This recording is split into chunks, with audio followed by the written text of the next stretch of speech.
everyone, and welcome to the channel. I'm back to break down this Tuesday night NBA opening night NBA DFS slate on DraftKings. Hope you guys are excited. I sure am for the NBA to be back underway. Only 2 games on opening night, but can't complain. You still got basketball back. And I'm going to be breaking down this 2-game slate, giving you some strategies, giving you some ideas as to how you can leverage against the field, some ideas to get different. And of course, there is $1 million up for grabs. So most importantly, how we can get a shot at that $1 million. So before we get into that, I have released multiple NBA packages over on Patreon. Right now, I only have one up. I'm just going to walk you guys through it real quick. If you're interested in some extra content from me, you can go over here, check this out. You'll get access to all the things I've been working on, premium NBA projections, my NBA data sheet, player stats, team stats, play contact stats, my core plays, or I give you my top core plays on both DraftKings and FanDuel. Injury impact insights. I'll break down some injuries that are pending on the slate and how they'll impact other players. And then my NBA Discord chat access, where you can ask me any and every question leading up till 7 o'clock lock every night. So go ahead and check that out if interested, and just giving you a sneak peek of what I have kind of going on. Of course, my videos do cover DraftKings, but I do have FanDuel content on there as well if you're interested, and some FanDuel content. But an idea of what I've been working on, some team stats summary, going over some offensive efficiency, some turnover numbers, some defense numbers, how often teams shoot and where they shoot from, whether it's mid-range, three-point, how accurate they've been, defenses and how they fare against that position in that shooting, where it is, so that you can get an edge on the field, track, which teams are giving up what when. There's transition stats, there's half-court and putback stats. This is always important when you're trying to break down big men or forwards that you're trying to target. Which teams are giving up the offensive rebounds, etc. So, not to ramble, but been working hard on that. Go ahead and check that out if interested. Linked below in the description. And with that being said, let's go ahead and start breaking down this slate. The only last thing I will mention is you can follow me over on Twitter at KJK_DFS, where I'll be tweeting out updates, injury updates, and all that stuff as much as possible so that you guys can stay informed. So, with all that out of the way, let's break it down, starting with the first game on this 2-game slate, Golden State at Brooklyn. Top guy, salary-wise, in this game is Kevin Durant, returning from that year-long injury. Excited to have him back. He comes in at 9.8. As far as, whether he's going to be limited or not to start the season out, it'll be interesting to keep an eye on. And, of course, we do have to factor in that his salary is a thing.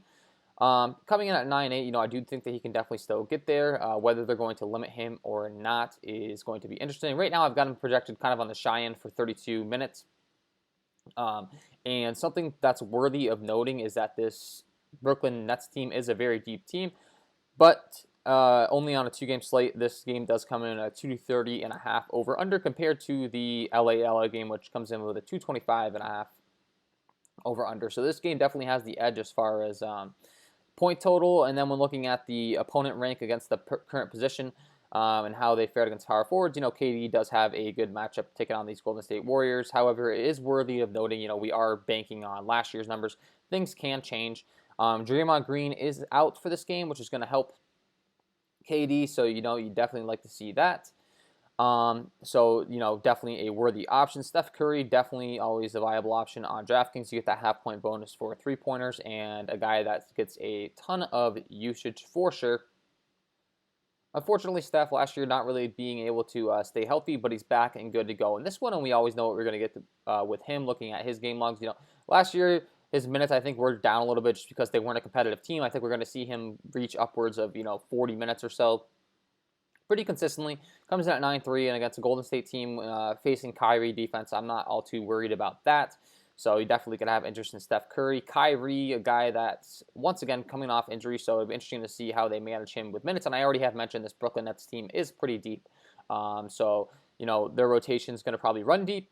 Now, how much that's going to affect Kyrie Irving and Kevin Durant is a different story, because, of course, these are the 2 guys that are paying the big bucks to go out there and get the job done and put up these wins for them. But it's game 1. I wouldn't be surprised to see these guys go a little bit light. 32 minutes or so I had mentioned with Kevin Durant. I think that same projection could be applied to Kyrie Irving. Now, can he get it done in that time frame? Of course he can. And we're looking at the top leaders in usage last year and highlighting Kyrie Irving. We could see that last year he had a 36.74 assist percentage went out there on the floor for his team at a 32.8 usage rate. So, I mean, very involved in the offense, getting 36% of the team's total assists when he's out on the floor, 32.8% usage rate. And it's really just a matter of the minutes. Of course, minutes equal fantasy points when we're talking NBA basketball. And I'm not sure that we're going to see him go out there for the maximum amount of minutes. So that's the only thing that's holding me back from going all in on Kyrie and Kevin Durant. Andrew Wiggins and Kelly Oubre Jr. are both guys I think that are going to get massive minutes in this one, especially with Draymond Green being out. We saw Andrew Wiggins playing about 40 minutes of the game last year. I think that trend's probably going to continue. Going to be running out there for a lot of minutes. I've heard some good things being said about him in the offseason, putting in work, looking good physically, and looking to start out his season strong with this new look Golden State Warriors team. Comes in at a $7K price tag, taking on Brooklyn, who, once again, definitely not worried about their wing defense when you're facing guys like Joe Harris. Not really all too concerned. Karis LeVert, not too concerned about him either. And that's where Kelly Oubre comes in hand. Same thing. I think we could see him reach about 40 minutes, upper 30s. And Kelly Oubre is a pretty good fantasy point producer. So you could definitely have interest in him in this one. Something I do think that's going to be kind of sneaky in these games is targeting guys off the bench. Only on a 2-game slate, guys like Jarrett Allen, guys like Spencer Dinwiddie may not get the respect that they deserve. I know Jarrett Allen comes in at a 6.2 price tag, and whether he's not going to start or not isn't clear. I am right now predicting him to come off the bench and for DeAndre Jordan to start. I think that's kind of the plan with Kyrie and Kevin Durant coming on. However, with that being said, Jarrett Allen can get in there and he can produce very, very quickly, as we've seen in the past. When looking at his game logs, last time he played 25 minutes, he put up 30 DK points, and that was at a 7.4 salary. We're talking last year, of course, but still, the same point per minute player he hasn't changed as far as, fantasy points per minute, and he comes in at 6.2, which I think is underpriced, and I think you can get some high upside with him off the bench at some lower ownership than we would typically see, and the same rule is going to apply for Spencer Dinwiddie. A guy that can go out there, play upper 20 minutes, and put up a lot of fantasy points. So I definitely like those guys coming off the bench. I think they might be a little bit sneakier than, they should be. And the same rule applies on the Golden State side, where you can play guys like Kent Bazemore and like Damian Lee. These two guys I think I have a lot of interest in from a salary relief aspect. And they're the two guys that I'll be mentioning on the other side of the ball that you could definitely be playing to get some salary relief in this game so that you can jam in some more studs. So Kent Bazemore first, coming in at a 4.3 price tag. A guy that is a pretty good fantasy point per minute producer. And, of course, when you're coming off the bench, you're not going to be out there with guys like Steph Curry as often as the starters. So the high usage that Steph has, isn't going to necessarily dig into Kent Bazemore's usage. He's going to get more usage in the second unit than he would with the starting unit. And people always like to go ahead and jam in the starters, but what they don't understand is you can play a guy off the bench. He's going to come in and get all the usage. While he might not play as many minutes, he's only a 4.3 price tag, and he's going to get a ton more usage. So Kent Bazemore is one of those guys, and the same rule applies for Damian Lee, coming in at 3.7.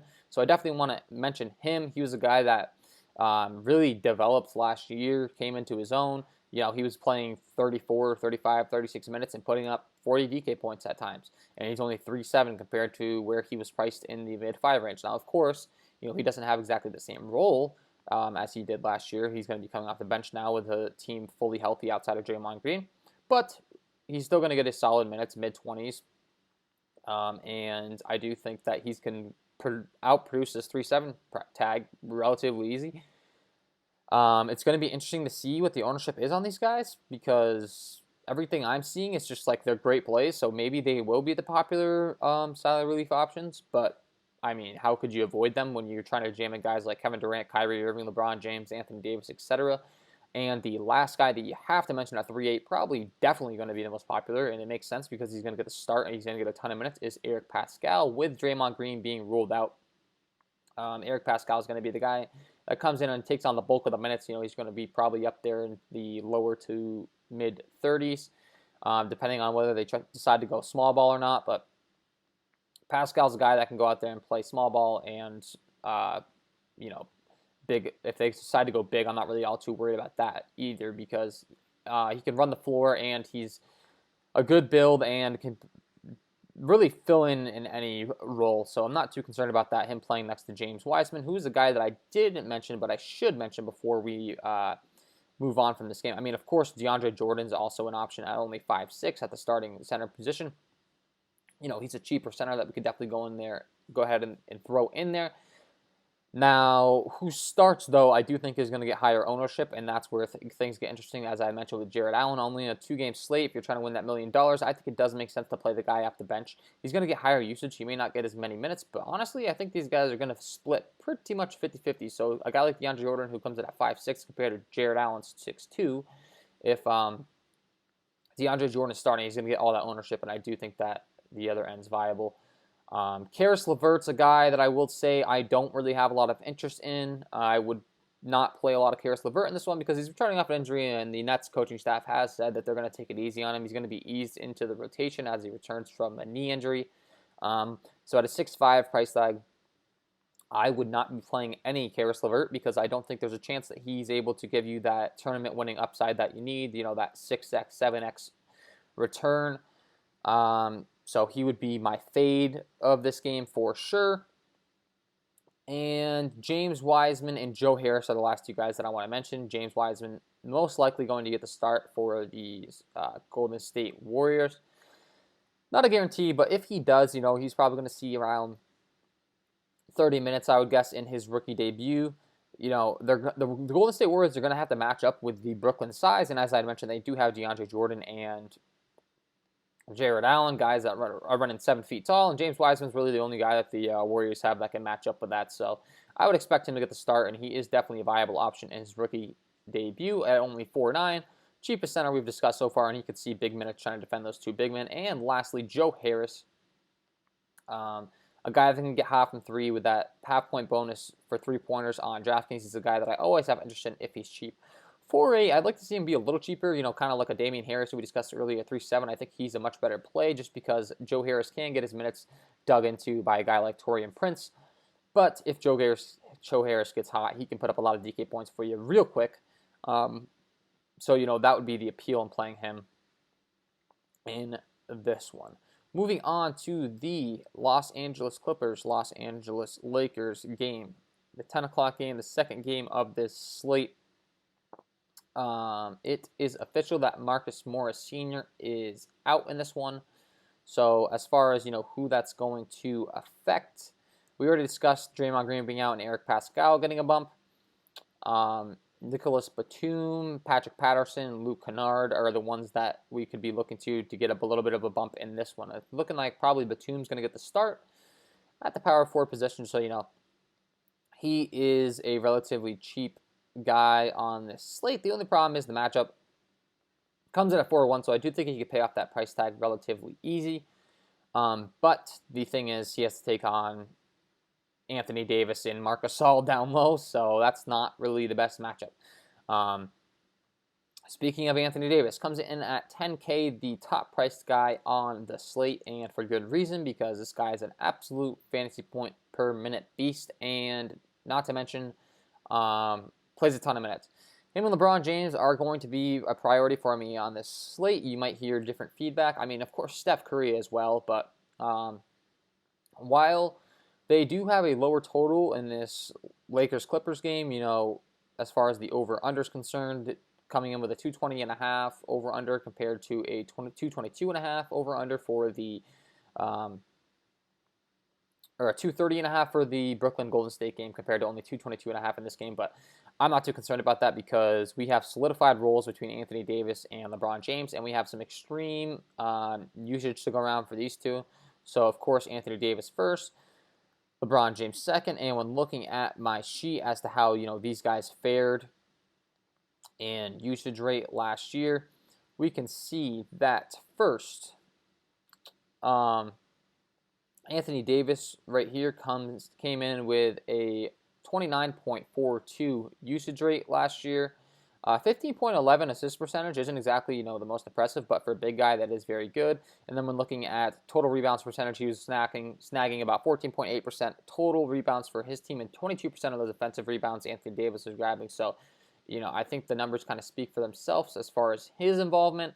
And then LeBron James, who has the top assist percentage in the league out of anyone. 49% of the Lakers plays were coming, or Lakers buckets were being converted from assists by LeBron James. So literally 50% of the plays are being converted by an assist by LeBron James. It's very impressive. 31.65 usage percentage for LeBron. So yeah, I think you get the point. These two guys, absolute priorities for me. On the slate, probably going to see 40 minutes, if not more. So definitely have interest in both of them. Kawhi Leonard, a guy who I think might be similar to, Kyrie and Kevin Durant in the sense of minutes. I don't know. I'm a little more confident on Kawhi getting minutes, honestly, than those two. And he definitely had a big-time usage rate last year. 33% usage rate, one of the top in the league. 26.44 assist percentage. So he's getting assists on approximately a fourth of his team's plays, getting about 20% of the defensive rebounds.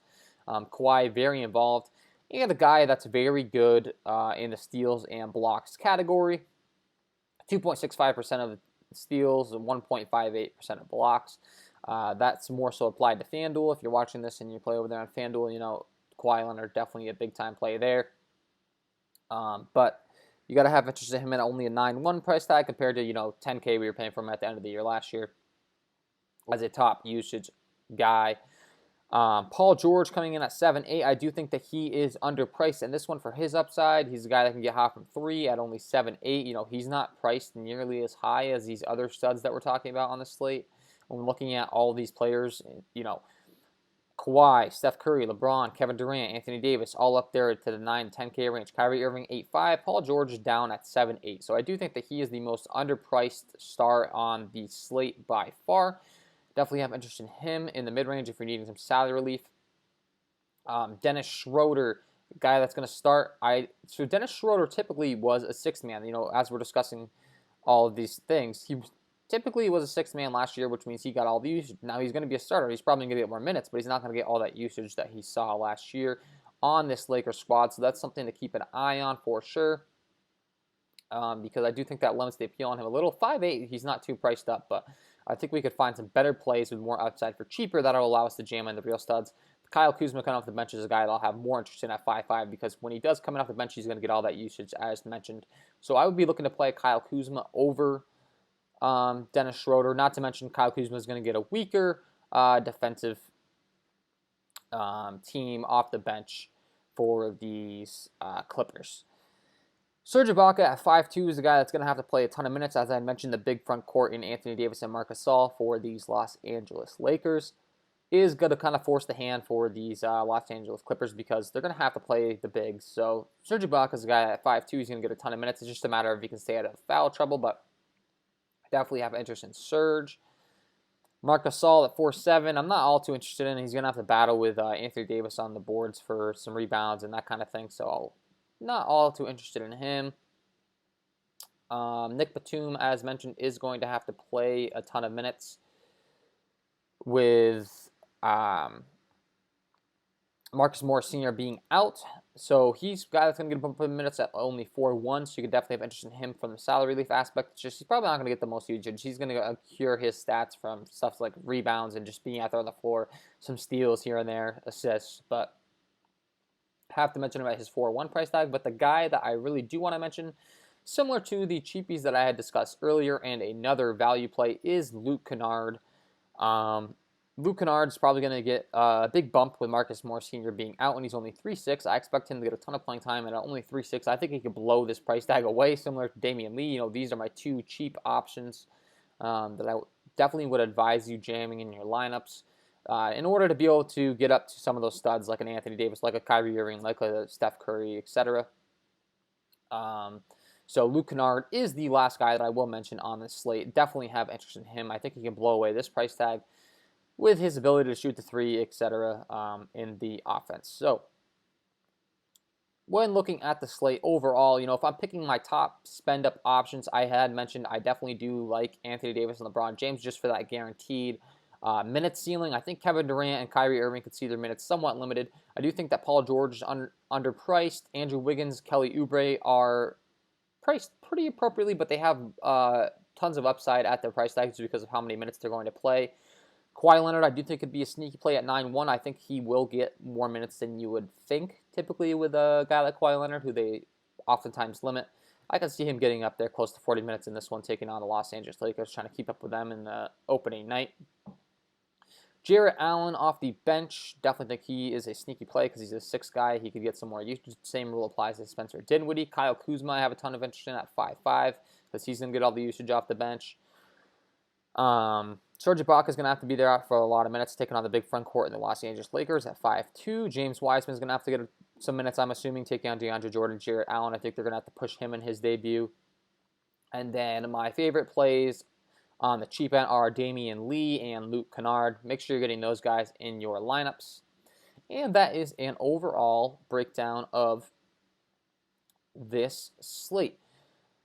If you enjoy the content, if you could please leave a like on this video, subscribe to the channel, and hit the notification bell so you don't miss any future content that I upload. That would be greatly appreciated. And don't forget to check out my Patreon packages where you can get access to my premium projection, all of my player stats, my core plays, etc. Link below in the description. That's all for me in this one, guys. Wish you all the best of luck trying to win that $1 million tonight, and we will see you in the next one.